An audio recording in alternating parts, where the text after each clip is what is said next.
यस्ते मन्यापि तत्त्वज्ञसायकसः ओडः पुष्टिरिपिष्टमानिषक् साह्यापदा समार्यन्तयायुना सहस्रतेन सहसा सहस्रता मन्युरिन्द्रो मन्युरेपासदेवो मन्युर्होता वरुणो जातवेदा। आज मेरी सत्संग में एक महत्वपूर्ण विषय में मैं चर्चा करूंगा। बहुत सारे कथाकारों एवं धर्मगुरुओं ने कहते हैं नारी को वेद मंत्र उच्चारण करने का कहीं भी शास्त्र में प्रावधान नहीं है। नारी को तो कभी गायत्री जप नहीं करना चाहिए। बहुत सारे धर्मगुरु तो पुरुषों को भी मना करते हैं गायत्री जप करने के लिए। वास्तव में हमारी सनातन धर्म में सत्यता क्या है, इसके बारे में मैं आज व्याख्या करूंगा। क्या सनातन धर्म में नारी के लिए वेद अध्ययन करने का, यज्ञोपवीत धारण करने का और गायत्री जप करने का अधिकार है? ये के प्रमाण के साथ, सनातन धर्म की प्रामाणिक धर्म ग्रंथों की प्रमाण के साथ मैं इसका व्याख्या करूंगा। पहले आइए वेदमाता क्या कहती है। यजुर्वेद का दूसरा अध्याय का 16 नंबर मंत्र में पति और पत्नी के बारे में ही व्याख्या किया गया। पत्नी पति को कहती है वसुभ्यस्त्वा रुद्रेभ्यस्त्वा आदित्यभ्यस्त्वा, अर्थात इसी मंत्र में पत्नी अपने पति को कहती है कि वसुभ्यस्त्वा, अर्थात तुम्हारी उठ बैठना, तुम्हारी संगति वसुओं के साथ हो। वसु अर्थात जो दूसरे को बसाने वाला, जो जगत कल्याण काम करने वाला, दूसरे के भला करने वाला। फिर पत्नी कहती है तुम्हारी संगति, तुम्हारी उठना बैठना रुद्रेभ्यस्त्वा, अर्थात रुद्र किसको कहा जाता है? रुद्र शब्द को व्याख्या करने से रुत प्लस रा, अर्थात रुत अर्थात ज्ञान, जो ज्ञान की स्वामी, जो ज्ञान में परिपक्व है, जो परिपक्व ज्ञानी है। पत्नी कहती है पति को कि तुम्हारी उठना बैठना ज्ञानियों के साथ हो। फिर कहती है आदित्यभ्यस्त्वा, अर्थात तुम्हारी उठना बैठना आदित्यों के साथ हो। आदित्य कौन है? जिसके पास समता है, ऊंचा नीचा की भेदभाव नहीं है, और जो खुद कष्ट उठाकर भी दूसरे को सुख प्रदान करने का प्रयास करता है, वो आदित्य है। जो प्रकाश स्वरूप होता है, उसी तरह के लोगों के साथ तुम्हारी उठना बैठना हो, तुम्हारी संगति है। कितने उच्च शिक्षा है। और इसी मंत्र में फिर पति पत्नी को कहता है व्यंतु वयक्त गुरिहाणा। इसमें एक शब्द आता है वय। वय अर्थात महीधर ने, एक महान वेदज्ञ है जो वेदों की शब्द का टीका किए हैं, वय शब्द का वो बताए हैं। पक्षी रूपाणानि गायत्रादानी छंदासी, अर्थात जीवन को उच्चा उड़ान देने वाला गायत्री आदि छंद। इसी मंत्र में पति पत्नी को कहता है कि व्यंतु वयुक्तो वयत्तो गुरुहाण, व्यंतु वयुक्तो गुरिहाण। वय अर्थात गायत्री आदि छंद उक्त अर्थात स्पष्ट रूप से, रिहाण अर्थात आनंदित करते हुए, व्यंतु पाप प्राप्त हो।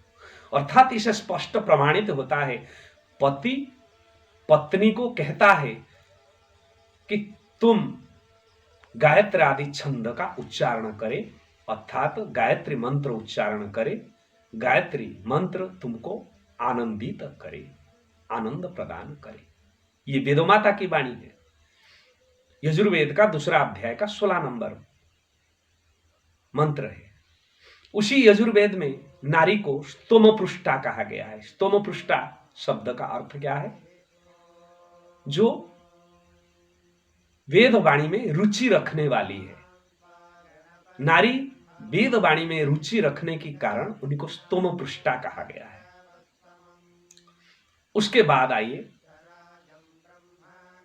यजुर्वेद के बाद अथर्ववेद में, अथर्ववेद का 11वां कांड सूक्त नंबर 5 का 18 नंबर मंत्र में कहा गया है, ब्रह्मचरण कन्या युवाम विन्दन्ति पतिम। अर्थात कन्या ब्रह्मचारिणी बनकर युवा पति को ही वर्ण करती है। ब्रह्मचारिणी कौन होता है? ब्रह्मचारी क्योंकि आप जानते हैं उपनयन संस्कार होता है, वेदारंभ संस्कार होता है। ब्रह्मचारी कौन है? किसी को ब्रह्मचारी कहा जाता है।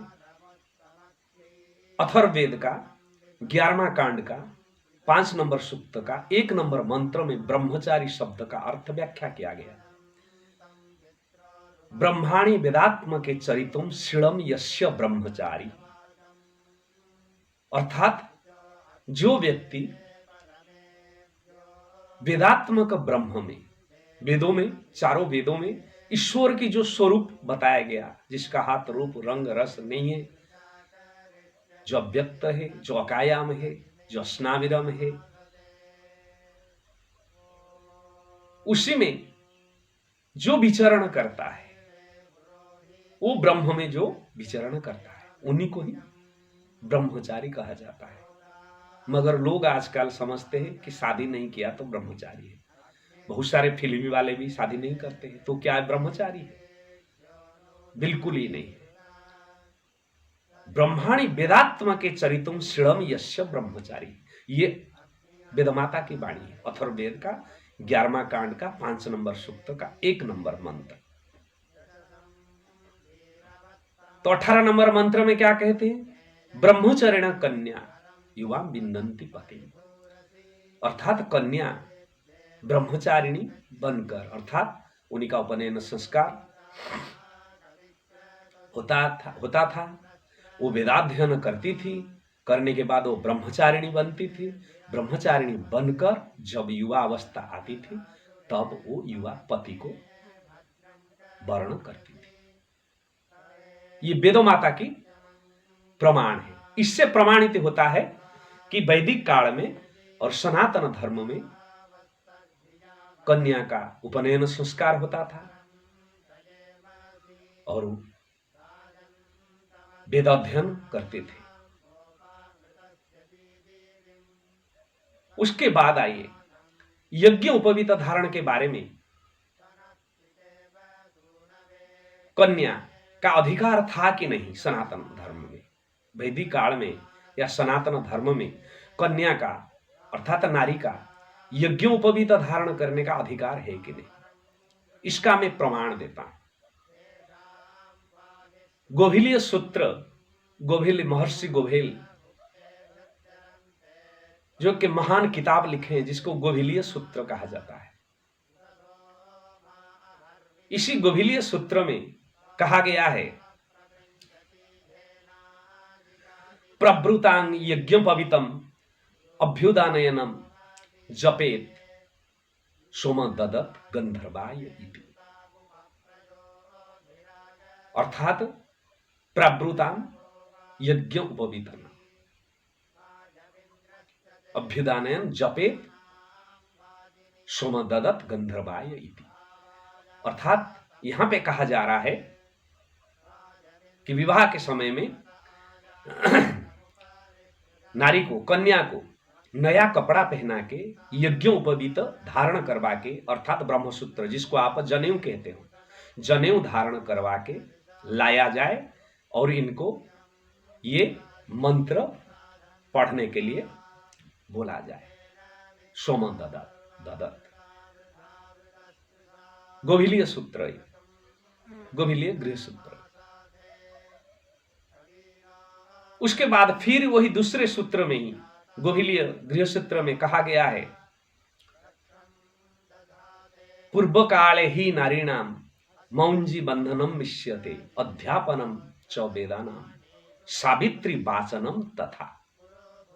इसको ध्यान दीजिए, गोभिलीय गृह सूत्र कोई छोटी मोटी किताब नहीं है। महर्षि गोभिलीय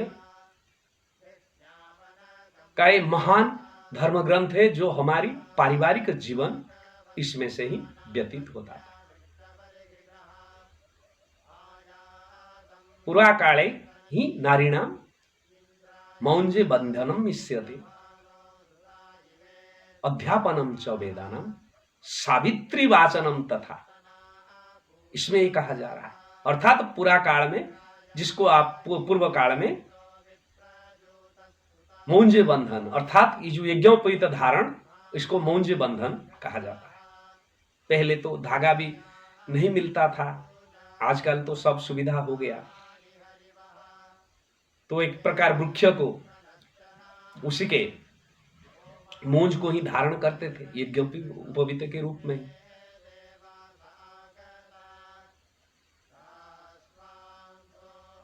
तो अध्यापनम वेदानाम, अर्थात नारी क्या करते थे? वेद अध्ययन करते थे। सावित्री वाचनम तथा, वो गायत्री सावित्री जप करती थी।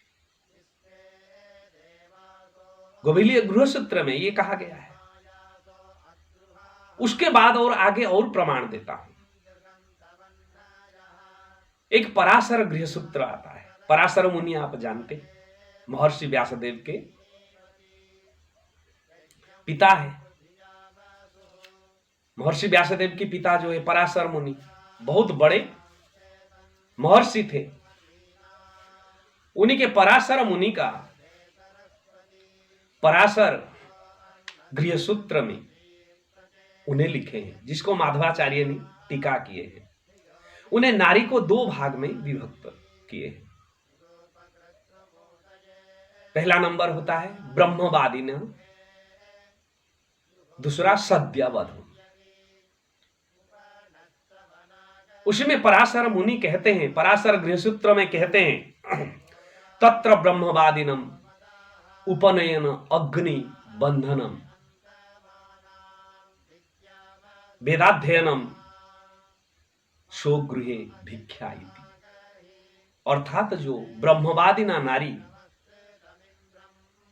तत्र ब्रह्मवादिना उपनयन, अर्थात वो नारी का उपनयन होता था ब्रह्मवादी में। उसके बाद अग्नि बंधनम, वो अग्निहोत्र भी करते थे, यज्ञ कर्म करते थे। वेदाध्ययनम, वेद अध्ययन करते थे। ये हमारी सनातन धर्म की वास्तविकता है। नारी को कितना ऊंचा दर्जा दिया जाता था, नारी का कितना अधिकार था समाज में। उन्हीं का उपनयन होता था, अग्निहोत्र भी करते थे, होम यज्ञ करते थे, वेदाध्ययन करते थे। सुगृह भिक्षा थी, अपने गृह में भिक्षा करके। फिर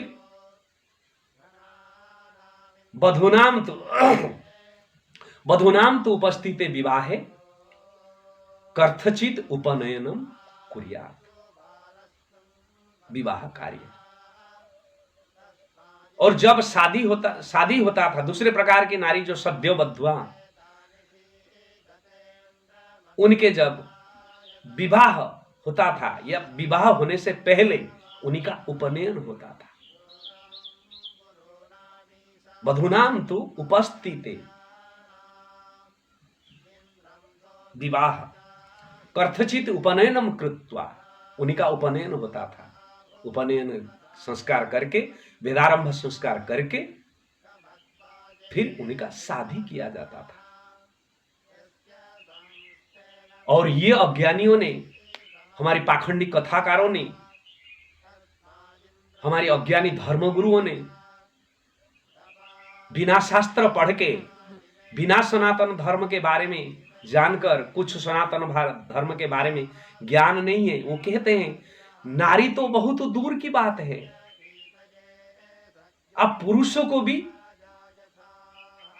गायत्री जप करने का अधिकार नहीं है, नहीं जप कर सकता। और झुट्टी मुट्टी बात भागवत की, श्रीमद् भागवत प्रथम स्कंद का 4th अध्याय का 25 नंबर श्लोक में लिख दिए, नारी, शूद्र और पतित, ये तीनों को वेद मंत्र सुनने का भी अधिकार नहीं है। पढ़ना तो दूर की बात है, सुनने का भी अधिकार नहीं है। पतित को चलो, जो गिरा हुआ इंसान है, जो चरित्र भ्रष्ट है, जो है, उन्हीं को बात चले, मगर नारी और शूद्र को अधिकार नहीं है। ये तो सनातन धर्म की विरोधाभास हो गया। जबकि सनातन धर्म की इतना मैंने सारे प्रमाण दिया, तो इसमें कहा गया है कि नारी का उपनयन संस्कार होता है सनातन धर्म में। वो वेद अध्ययन करती है, गायत्री आदि जप करती है, अग्निहोत्र करती है, धर्म के हर कार्य में ही वो शामिल होती है। वेद माता भी यही कहती है। यजुर्वेद का उदाहरण दिया, अथर्ववेद का उदाहरण दिया, गोभिलीय गृहसूत्र का उदाहरण दिया, पराशर गृहसूत्र का उदाहरण दिया। उसके बाद आइए और एक उदाहरण देता हूं, और एक प्रमाण देता हूं आपको। 7वीं शताब्दी में हर्षवर्धन एक महान राजा थे। उन्हीं के राजसभा में नवरत्न थे। उनमें से एक नवरत्न बाणभट्ट थे। बाणभट्ट का एक महान काव्य कादंबरी, वो कादंबरी काव्य में, जो कादंबरी काव्य में बाणभट्ट ने कादंबरी काव्य में महस्वता के बारे में बोल रहे हैं कि ब्रह्मसूत्रेण पवित्र कायाकृतम, अर्थात महस्वता जो नायिका है कादंबरी काव्य का, उनके बारे में बता रहे हैं कि महस्वता यज्ञोपवीत धारण करके, अर्थात जनेऊ धारण करके, उन्हीं के काया अर्थात उनके शरीर पवित्र दिख रहा है।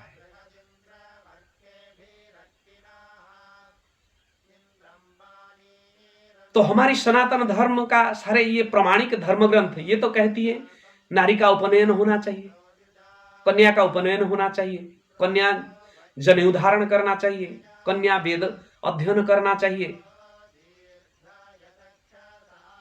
कन्या नारी आपके अग्निहोत्र करना चाहिए। मगर आप कहां से लाए हैं ये कलिजुगी अपना मनगढ़ंत किताब कुछ लिख दिए, जिसको हमारी धर्म ग्रंथ का ही मान्यता दे दिए, और उसमें सब लिखे हैं नारी को तो सुनना भी नहीं चाहिए वेदवाणी, शूद्र को तो सुनना ही नहीं चाहिए। आगे में बताऊंगा शूद्र को पढ़ने का वेद अधिकार है कि नहीं, उसके बारे में भी पूरा प्रमाण के साथ, सनातन धर्म ग्रंथों की प्रमाण के साथ मैंने व्याख्या करूंगा। मेरे सारे वीडियो को एक एक करके देखिए, क्योंकि अगर आप मेरे सारे वीडियो को देख लिया तो आपको कोई भी सनातन धर्म ग्रंथ का अध्ययन करना नहीं पड़ेगा, पूरा ज्ञान चक्षु खुल जाएगा। ये बहुत इंपॉर्टेंट वीडियो सब मेरा है। ये आजकल जो कथाकार है, आजकल जो धर्मगुरु है, उनके पास ये तत्व नहीं मिलेगा, आपको ये ज्ञान नहीं मिलेगा, सनातन धर्म की वास्तविकता नहीं मिलेगा। तो इसीलिए मेरा सारे वीडियो को जरूर देखें और चैनल वेद क्रांति को सब्सक्राइब करें और शेयर भी करें। ये जरूरत है, तब जाके आपकी ज्ञान चक्षु खुलेगा। उसके बाद आइए प्रमाण देता हूं। वैदिक काल में सुलभा नाम के एक कन्या थी, एक ऋषिका थी। उन्हें पण की थी, इन्हें अपना शर्त रखी थी, जो मुझे वेद ज्ञान से हरा देगी, शास्त्रार्थ करके वेद ज्ञान से हरा देगा, उन्हीं को ही मैं शादी करूंगी। अगर उनके नारी को वेद पढ़ने का अधिकार नहीं था तो वो कैसे ये शर्त रखी? आप गार्गी के बात सुना होगा, बृहदारण्यक उपनिषद में आप आइए, गार्गी और याज्ञवल्क्य का शास्त्रार्थ। गार्गी ने याज्ञवल्क्य जैसे महान वेदज्ञ महर्षि जो शुक्ल यजुर्वेद को संकलित किए हैं, उन्हीं को खड़ा होकर सवाल करने लगी।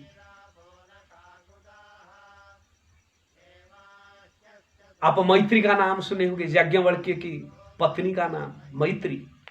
वो भी एक महान ऋषिका थी जो वेदज्ञ थी। महर्षि अत्रि मुनि का पत्नी अनुसुया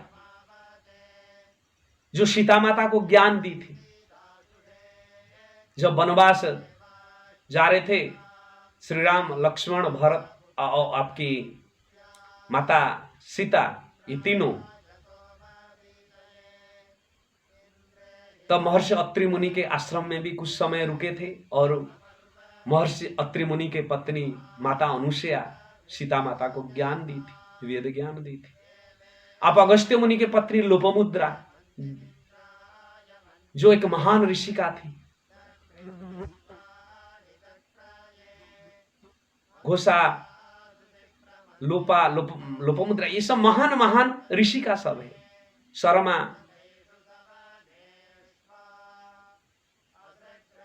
आप 9वीं शताब्दी के जो शंकराचार्य, आदि शंकराचार्य और मंडन मिश्र के शास्त्रार्थ में जज कौन थी? मंडन मिश्र की पत्नी। जिसके पास ज्ञान नहीं होगा, जिसके पास वेदों का ज्ञान नहीं होगा, वो मंडन मिश्र और आदि शंकराचार्य जैसे दोनों महान महान ज्ञानियों के बीच में शास्त्रार्थ हो रहा है और उसमें जज बनेगी। तो इससे सब प्रमाणित होता है कि हमारी सनातन धर्म में नारी का उपनयन होना, यज्ञोपवीत धारण करना, गायत्री जप करना, अग्निहोत्र करना, ये पूर्ण अधिकार है।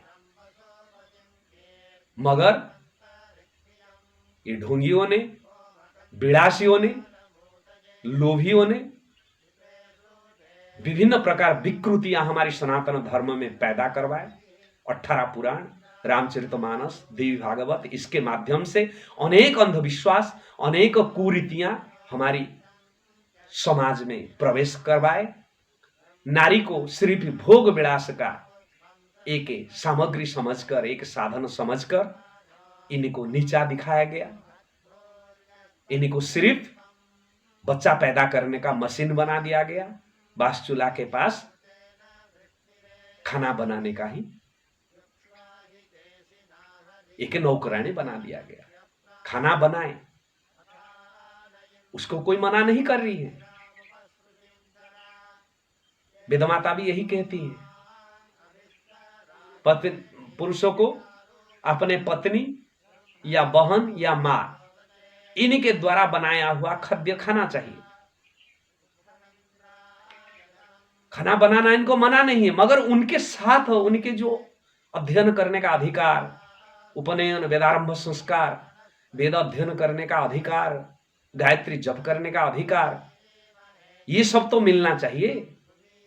तब जाके उनके अंदर संस्कार आएगा, वो संस्कारित होगी, वो ज्ञानवती होगी। संस्कारी और ज्ञानवती होगी तो उन्हीं का बेटा बेटी निश्चित रूप से महान ज्ञानी बनेंगे, महापुरुष बनेंगे। क्योंकि मां अगर संस्कारी होगी, ज्ञानवती होगी, तो निश्चित रूप से वो अपने बेटा बेटी को वही ज्ञान प्रदान करके, संस्कार प्रदान करके वो देश का महामानव पैदा कर सकती है। तो इसीलिए नारी को अपना अधिकार देना सीखो। आजकल अधिकार का मतलब एक डिग्री मिल गया, एक नौकरी कर लिया, वो अधिकार नहीं है। वो संस्कारी होना चाहिए, ज्ञानी होना चाहिए, इनका उपनयन होना चाहिए, उनका वेद ज्ञान इनको प्राप्त होना चाहिए। गायत्री, संध्या वंदन, अग्निबंधनम, ये सब करना जरूरी है, तब जाके सनातन धर्म पालन करोगे। मगर सबसे वंचित करके आप कहते हो मैं सनातनी, भाई आप कौन सा सनातनी हो?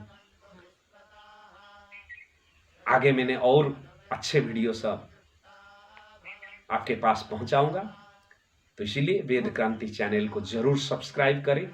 मेरा यही उद्देश्य है, ये सारे वेदों की ज्ञान, हमारी सनातन धर्म का ज्ञान जन जन तक पहुंचे, लोग इनको जानकर अपना जीवन का कल्याण करें और हमारी धर्म में एकत्व स्थापन हो।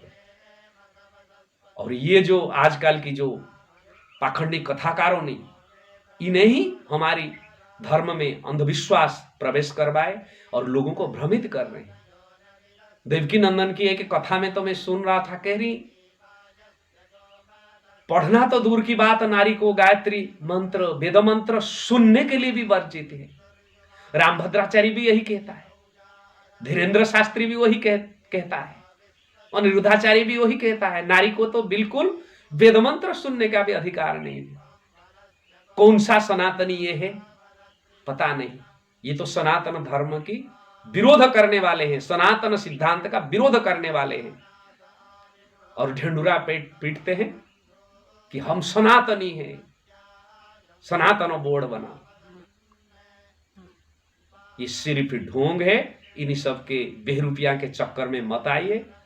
सनातन धर्म महान है, इनका सिद्धांत महान है, वेदमाता महान है, इसी सिद्धांत पर चलोगे तो आपका कल्याण ही कल्याण है। अगर सनातन धर्म के सिद्धांत पर चलोगे तो भारत को विश्व गुरु बनाने के लिए और विश्व में राज करने के लिए कोई नहीं रोक सकता। ओम नमो नारायण।